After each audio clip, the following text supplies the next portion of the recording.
this annoying head cold, so I wanted to grab myself a quick cup of tea before we started the meeting. Anyway, you guys can hear me, right? Usually somebody says hello. Anybody there? Hello? Hello? Well, that's interesting. Alright, there we go. I was just thinking no one was there. Alright, I'm an associated member of T3 Trading Group, which is an SEC registered broker-dealer and member of FINRA SIPC. All of my trades are placed through T3 Trading Group. You should carefully consider whether trading is suitable for you in light of your own financial condition. Position disclosure. So, I really cleaned a bunch of stuff up. It doesn't really show it on the position disclosure, I guess. I really cleaned a bunch of stuff up on Friday into the close.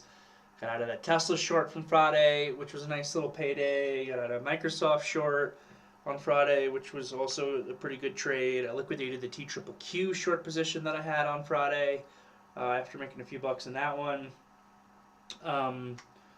I took off more than half my PDD. I really lightened up. I've gotten back into Snap, I think, on Friday, but I'm pretty light on it. So I just cleaned a bunch of stuff up, but the position disclosure looks similar. Going over to some charts. So do we know, and I meant to ask this like 3 times today, and I never did, do we know the official ADR buyout price on CS, what it translates into? So at one point over the weekend I was hearing 27 cents, but I think that's when they were looking at buying it for $1 billion. I know it's settled on a higher number than that. I assume it's right about where it's trading here at 95 cents. 76 cents. Interesting that they're trading this thing at a premium. I saw the 76 cents. I saw where it was trading, and I assumed that maybe that was the company's actual shares overseas and not the ADR. So not entirely sure, but it's pretty rare to see a company getting bought out and seeing it trade at a price that's higher than the buyout price. But anyway, that was the big blow up over the weekend. So Credit Suisse down 53% on the day as of right now. It was an interesting one. I was down in Salt Lake this weekend trying to enjoy myself, and it was really hard not to be, checking my phone every few hours to try to see if there are any updates in the drama and the saga, and then trying to figure out how it was going to affect U.S. markets. Like I said in the morning meeting today, I've really kind of made it a rule over the years. I used to check the futures every night right before I was going to sleep, and I just found that it's not helpful. It's not helpful for me with swing positions on to check the futures overnight when I'm in equity positions that I can't actually close out. All it does is kind of potentially lead to some stress and anxiety when you're trying to fall asleep, and that does not breed best performance habits when it comes to trading. So I wouldn't say I've made it a hard rule, but it's more or less become a rule for me that I really don't check the futures before bed too often. But last night definitely had to check where the futures were trading, check where the Asian markets were trading based on all the drama from over the weekend. Really wasn't sure how it was going to play out, especially with Credit Suisse's bonds, a lot of them being potentially like worthless, or the way that that's getting hit. I know a lot of people are kind of up in arms on that. So I was wondering if that was going to create any contagion from bondholders. Sounds like the Saudis are going to be taking a pretty nice hit. But last night the futures were relatively stable. This morning, like I said in the morning meeting, pretty much the best move of the entire day, I feel like, happened really early in the morning today. I had to be up super early for it, like 4:15, 4:20 a.m. We had a major pivot low.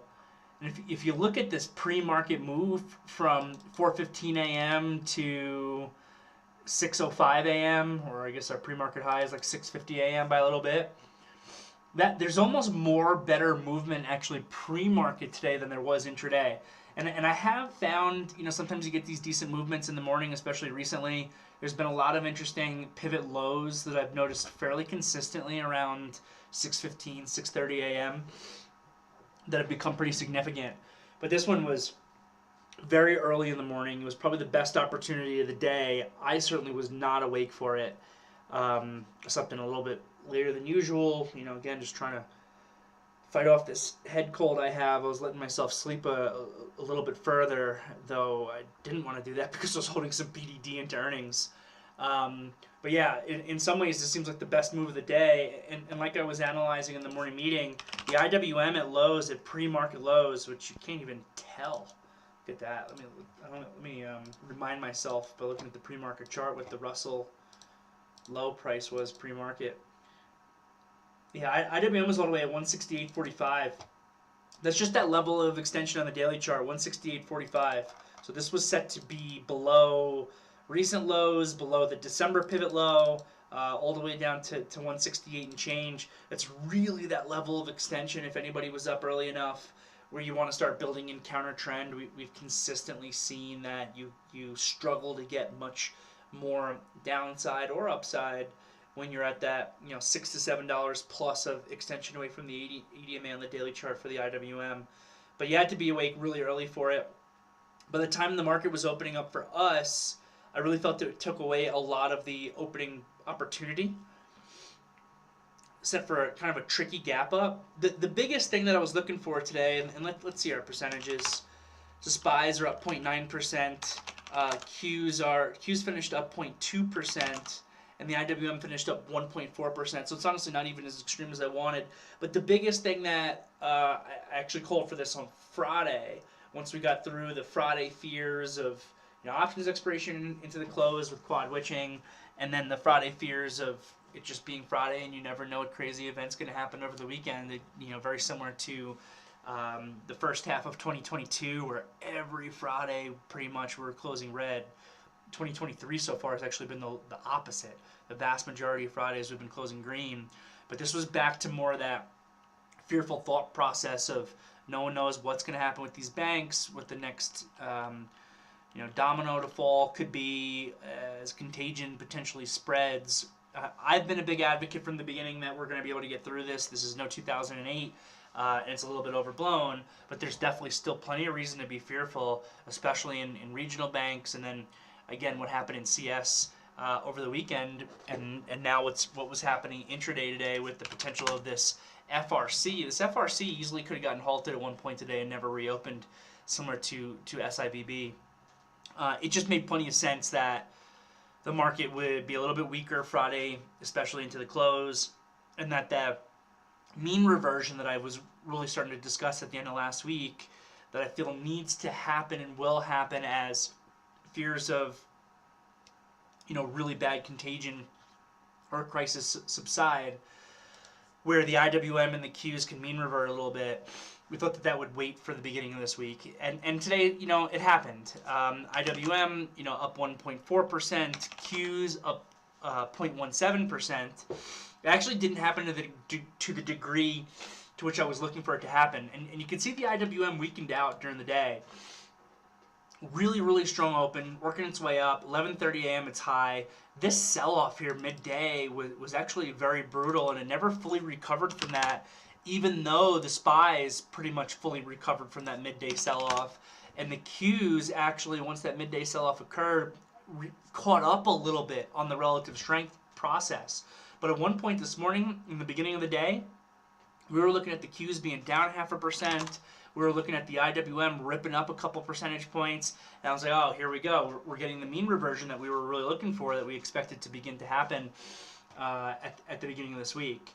And it did. As far as the actual action was concerned, I think that the intraday price action was very tricky today. I think the spot in which the market opened did us no favors.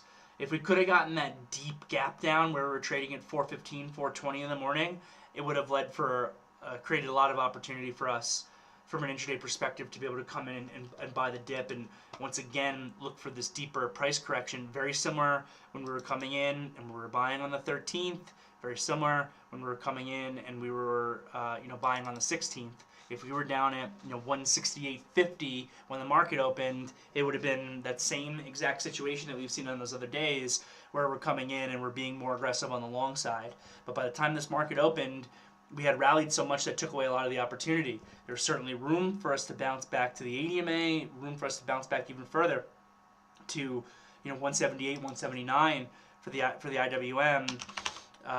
SPY is kind of given this inside day, but an equilibrium area is also a little bit tricky. And the Qs gapping down this morning, my whole thought process, and I know there was chatter this morning about trying to short tech names. I really didn't like the idea, and I know a few guys made money on that idea. So if you made money on that idea, congratulations. I thought that was actually a really difficult trade, because my whole thought process isn't that Qs sell off. It's one thing when we were shorting on Friday, when you had $9 of upside extension from the ADMA on the Qs. Again, $10 plus in the Qs is usually when you can't get any continuation. It's one thing on Friday when we're shorting, Microsoft at highs on this extreme level of extension, when we're shorting AMD at highs on this extreme level of extension, when we're shorting the Qs at this extreme level of extension. But when the Qs are trading at 303 with my ADMA at like 301, and now you're only a couple dollars extended, or I don't remember those exact prices, but only a couple dollars extended versus just on Friday being $9 extended, and you're talking about the strongest ETF that's out there, containing some of these strong names, which, again, to give us a pat on the back, we've been super on point as far as our expectations on how stocks are going to move since the beginning of this crisis with SVB. This Monday here, you can see this really strong day from Apple when the IWM is getting destroyed. We're like, Apple's a safety play. They got more cash than most countries. This is a safety play. They're going to buy it up, and that's really what happened with Megacap. But for today, what I was more looking for was Qs to kind of just digest a little bit further, go sideways primarily, maybe be a little bit tricky, but not necessarily be a sell-off, with the IWM playing some catch-up. And again, at the end of the day, we got some of that, but really not as much as I was looking for.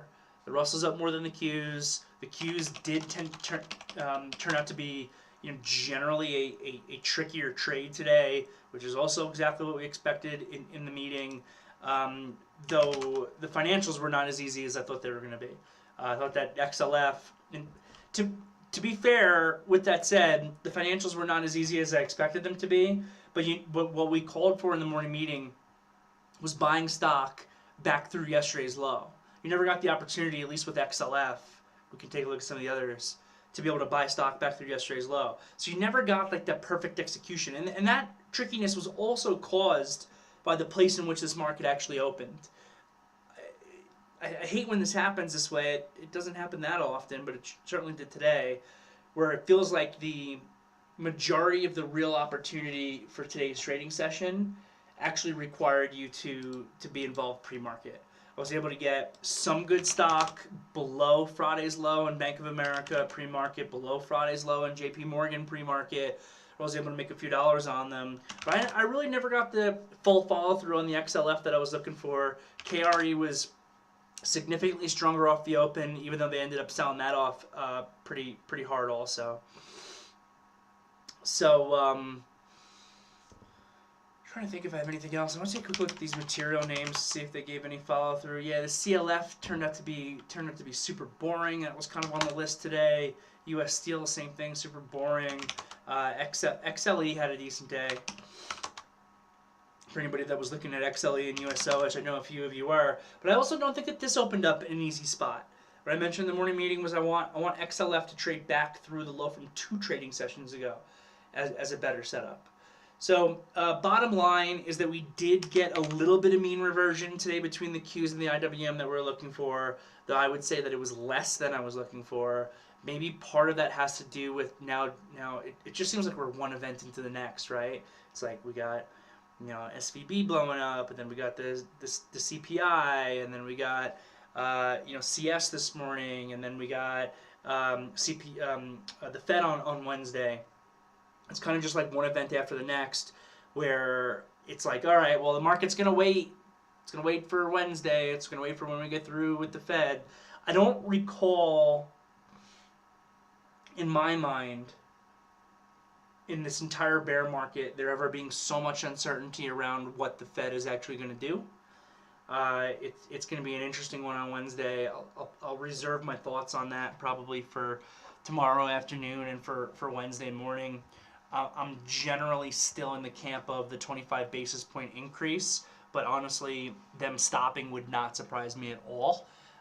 So we'll see how that plays out, and we'll see how the market moves by it. But that Nomura call of a 25 basis point cut that came out today, I think is kind of ridiculous. There's no way. There's no way with inflation this high that happens, especially when they're already backstopping all these banks anyway. So I guess that's it. As far as individual trades today, I kept things relatively passive because I never got the better executions that I was looking for. Bank of America, J.P. Morgan, buying them pre-market helped me out a little bit. I was pretty patient and bought that Roku around $61 that I was looking for, even though the stock was very weak. I sold that into the close. Pinterest, I bought pre-market, and as the stock opened around 25.75 or so, I think. What's the intraday low? 25.78 is the low. So I was able to make a few bucks on that one, close it out. But for the most part today, I kept it relatively passive, focused on some position management. Never really got the executions that I really wanted because of where the market opened, and that's just fine. And I felt that the midday price action today was particularly difficult. The first half of the day, with the IWM leading and the Qs lagging, the Qs not really being able to break down for shorts, but the IWM moving higher for longs on that side of the market, made perfect logical sense to me. So there was some opportunity, I think, in the beginning of the day, but midday on it was tricky, and even the open was a little bit tricky from where we opened. So that is all I've got for you guys today. I'm happy to take a look at what you guys are looking at, or any questions that you guys have, or anything else. What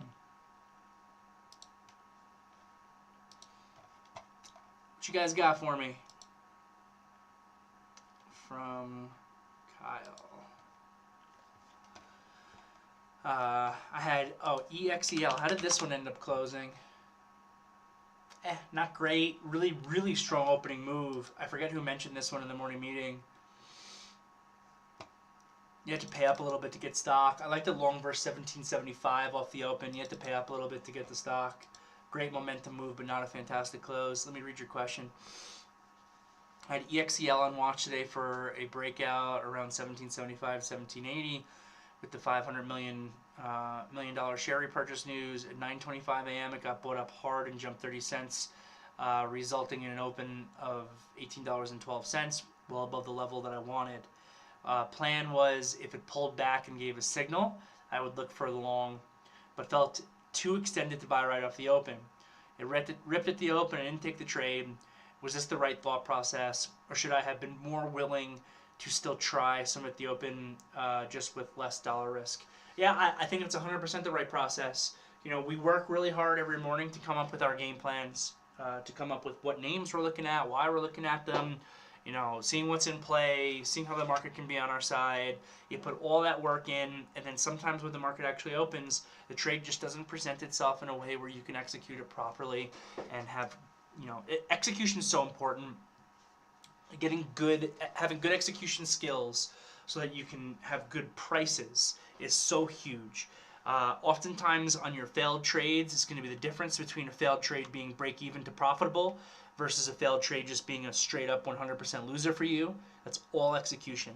I have no problem at all with you doing the research, figuring out where you want to get involved, and then thing gives the big pre-market rip, which happens sometimes, and you just really never get the opportunity to be able to get stock. And you don't want to pay up so much in a cheaper $18 stock like this, even though it's got news, so it can have a higher range than it typically does, which means a higher reward potential for the risk that you're putting on. You don't want to be paying up so much that you're putting yourself in a position where it's going to be like very difficult to even be able to get a one-to-one move. So I think that you exercised great prudence, and it can be, it kind of sucks sometimes, right? You do all the research, you really want to take the trade. It's easier to be more undisciplined and just take a bad price than it is to look at this and say, you know what, I did the research, but I'm not getting the price that I want. I'm not getting the execution that I want. Something's wrong with this trade or whatever it is, and not getting involved. So I think it's a good job. Silvergate gets non-compliance notice from New York Stock Exchange about its 10K filing. Nice. What else, guys?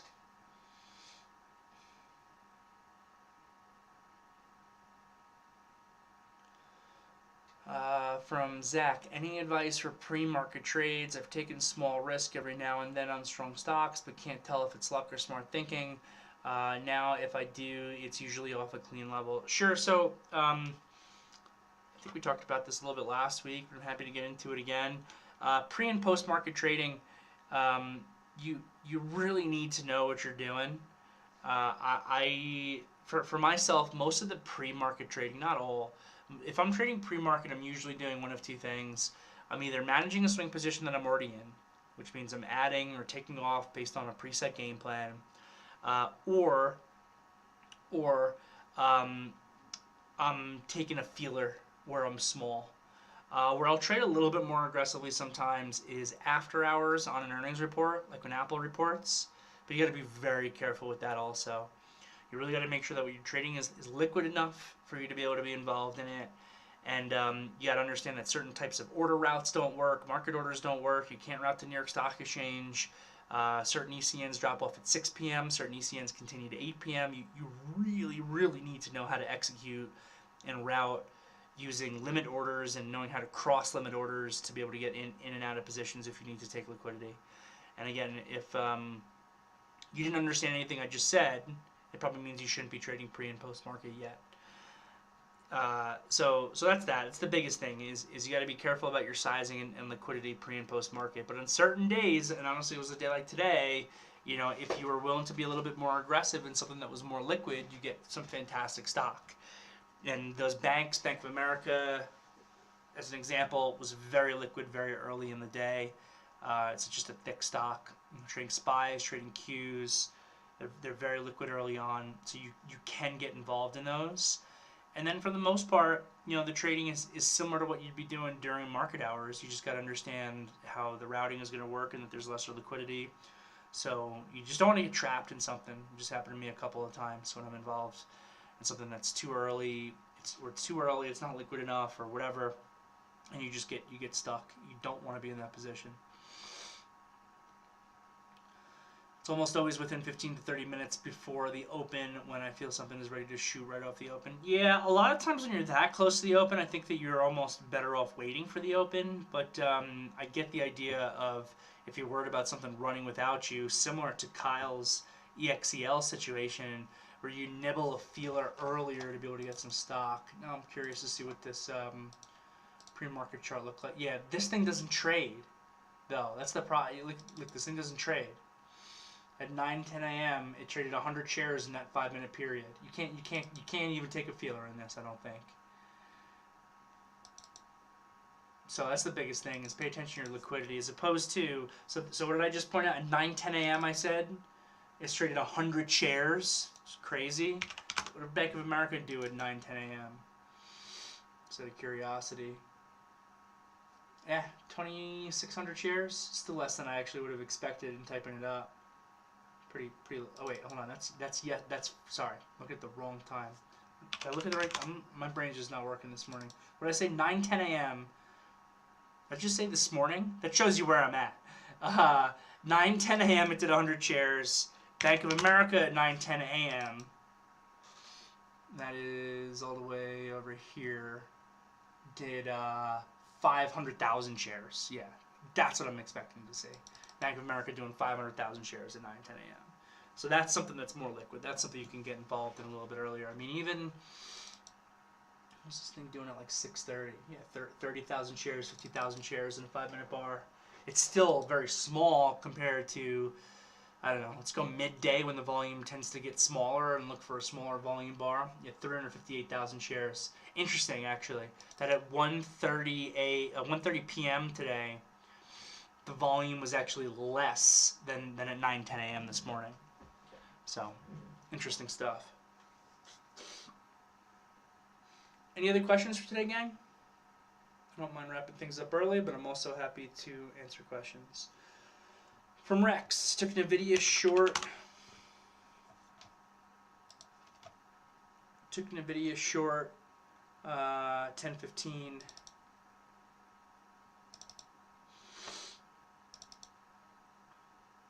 Off this inside 5. Okay. NVIDIA looks kind of weak, but also approaching the daily ADMA, so I didn't take too much size, so that's good. I saw that the IWM and SPY is trading up, but the Qs are still trading a little bit weak, so I took the trade. Do you think I missed something? No, I don't think you missed something. It just goes back to what I was saying in the beginning of the day today, where I know a few of you guys were really looking to press NASDAQ shorts, and I just didn't think... And you're looking to press NASDAQ shorts with a premise that is the same thought process that I was using for the market, which is mean reversion. You're looking for the market to give you a nice bounce for the IWM and the Qs to be weak, so that you get some catch up of the massive deviation that they've had from probably their typical correlation. Not that I know those numbers off the top of my head, you can just see it on the chart. And we're looking for that mean reversion to come in, and we expected it to happen today. It was happening pre-market. That's the thought process. I didn't agree, and I made it pretty clear.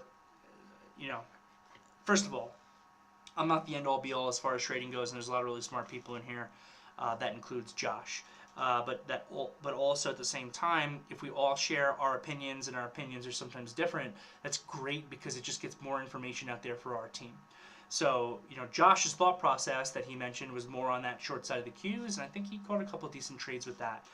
My thought process was you're not going to get any follow-through to the downside. So I see what you're saying, and I like the idea that you are letting us know that you recognize that this trade isn't perfect. So you didn't take a lot of size. I think that that's actually the most important part of your entire statement. You're seeing NVIDIA, it's relatively weak, the Qs are relatively weak, but the market's strong. It's IWM and SPYs that are trending and leading up. So I took this trade to the short side with a little bit of risk. That's exactly the right thought process if you're going to take the trade. I didn't think that the Qs were going to give any downside follow-through today. I easily could have been wrong. It turned out that I was right. So, hope that helps, Rex. Anybody else got anything for today?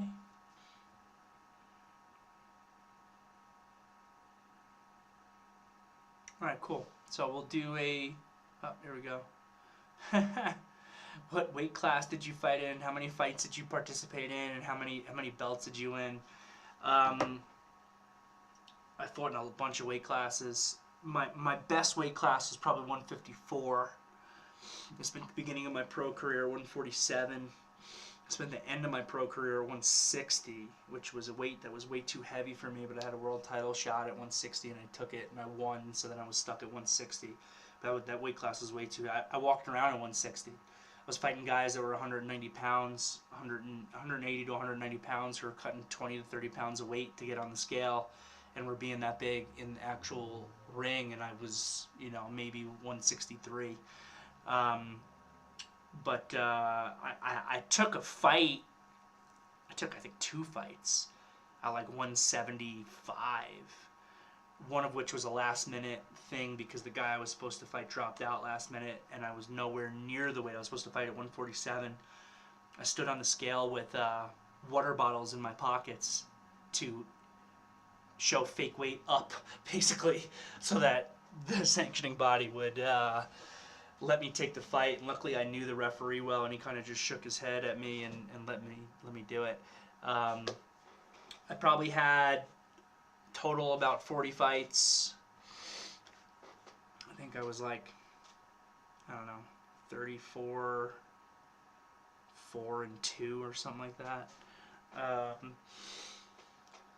I won 2 world titles in 2 weight classes, 154 pounds and 160 pounds. And prior to that, I won the North American title at 154, the United States title, I think at 154, maybe it was 147. I had won a New York State title before that, early in my pro career, and then I had won a few amateur fights.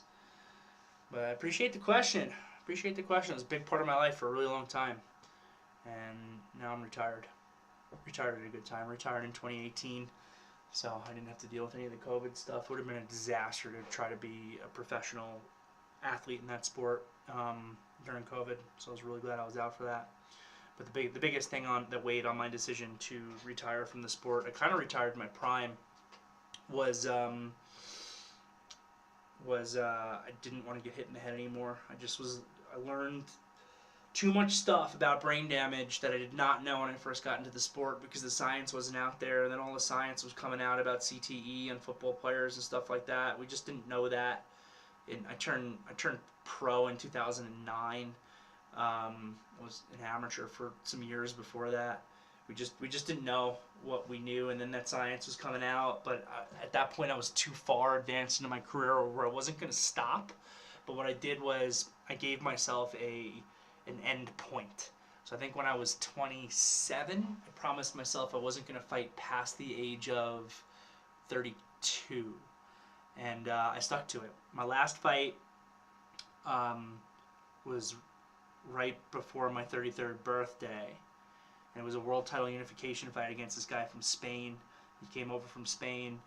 Like in boxing, there's like 4 main sanctioning bodies. In kickboxing, there's basically 2. So I had the WK world title, he had the ISK world title at 160 pounds, which again was a weight class that was a little bit too heavy for me.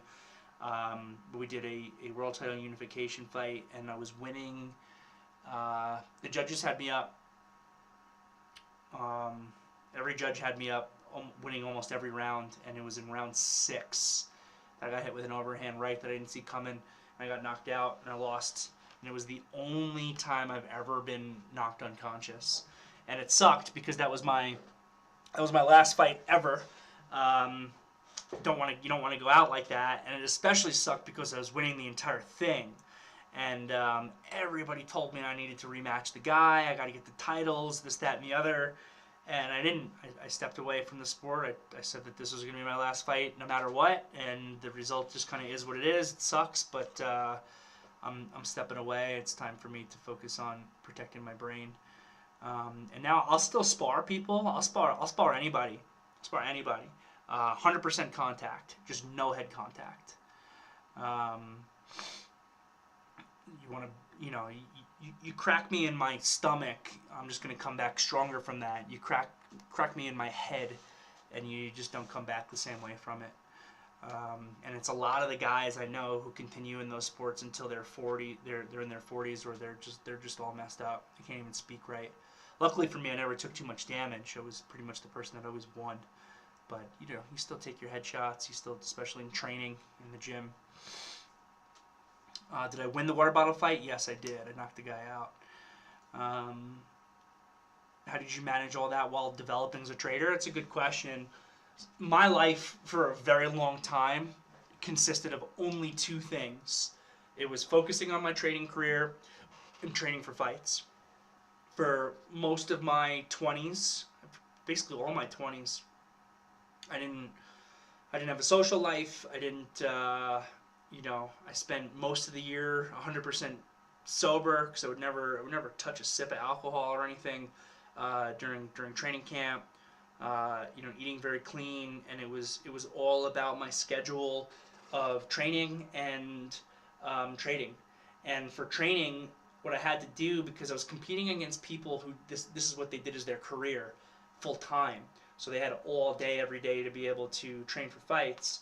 So I needed to make sure that I was able to maximize my time by training as scientifically as possible. So I really spent a lot of time researching the science behind optimal training and how I can take the smaller amount of time that I had compared to my opponents, because I was trading and managing a team and everything else to be successful.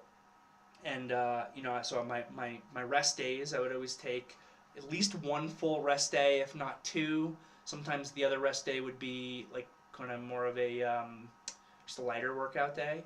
But my rest days were always weekdays. So that opens up, let's just say, 2 days out of the 5-day trading week to entirely focus on training. then like Wednesday would be more of my strength and conditioning type of stuff. So I would do 2 workouts on Tuesdays and 2 workouts on Wednesdays. But it'd be, running and weights and things like that. And then my heavier training and my more fight specific training was Friday nights and weekends. So Friday nights and weekends I would go hard. Friday night would be my big sparring night, so Thursday would be my rest day, so I'd be fresh for my big sparring night on Friday. Saturday would be just training like all day, and then Sunday would be variable. A lot of times that was another big sparring day, and then by Monday I'd be shot, so that'd be my other rest day. I'd rest Monday and Thursday. So I did it as optimally as possible. Did I just say that word right? It was about really making sure that I was managing my time correctly to be able to do those 2 things that I loved at the same time. And there's a lot of similarities also between them. Yes, Robert, she does. There's a lot of similarities. I always felt that my training helped my training, and vice versa. They're both performance-based activities. The whole journaling concept is something I took from sports. The second I started learning to trade, it was journaling my trading because I was already doing that with sports. So, do you think one of your advantages is being able to outsmart opponents instead of hoping to connect to KO punch? Yeah, 100%. 10,000% actually. I am not the most naturally gifted athlete in the world. I got a really good reach, some natural advantage with things like that, but I had to train very, very hard to try to be in as much shape as my opponents were. So I had to make up for it by outsmarting them.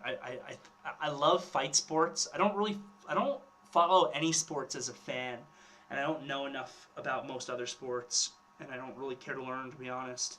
But I love watching fighting sports. Fighting sports, especially when you got 2 skilled opponents, it's really just a very fast-paced, high,